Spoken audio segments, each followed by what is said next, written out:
মুহূর্তে টলিউড কাঁপিয়ে বেড়াচ্ছেন শুভশ্রী গাঙ্গুলী। ধূমকেতু সিনেমা দিয়ে ফিরে অভিনয় নতুন করে মুগ্ধ করেছেন সবাইকে। সংবাদের শিরোনামও হচ্ছে হরহামেশা। তবে এবার অভিনয় নয়, ভিন্ন এক কারণে আলোচনায় শুভশ্রী।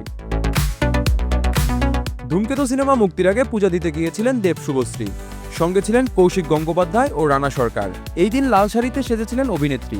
সেদিন নজর কেড়েছিল নায়িকার ঘাড়ে আঁকা উল্কি।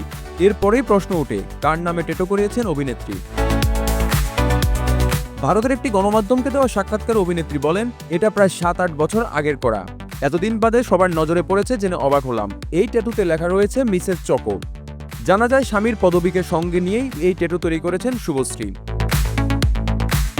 তবে অভিনেত্রীর এই ট্যাটু দেখে অনেকেই এনেছেন দীপিকা পাড়ুকোনের প্রসঙ্গ। রণবীর কাপুরের প্রেমিকা থাকাকালীন ঠিক এমনই একটি ট্যাটু করিয়েছিলেন দীপিকা, যদিও সেটি এখন নেই। শুভশ্রীর এই ট্যাটু দেখেই অনেকেরই দীপিকার পুরনো ট্যাটুর কথা মনে পড়ে গেছে।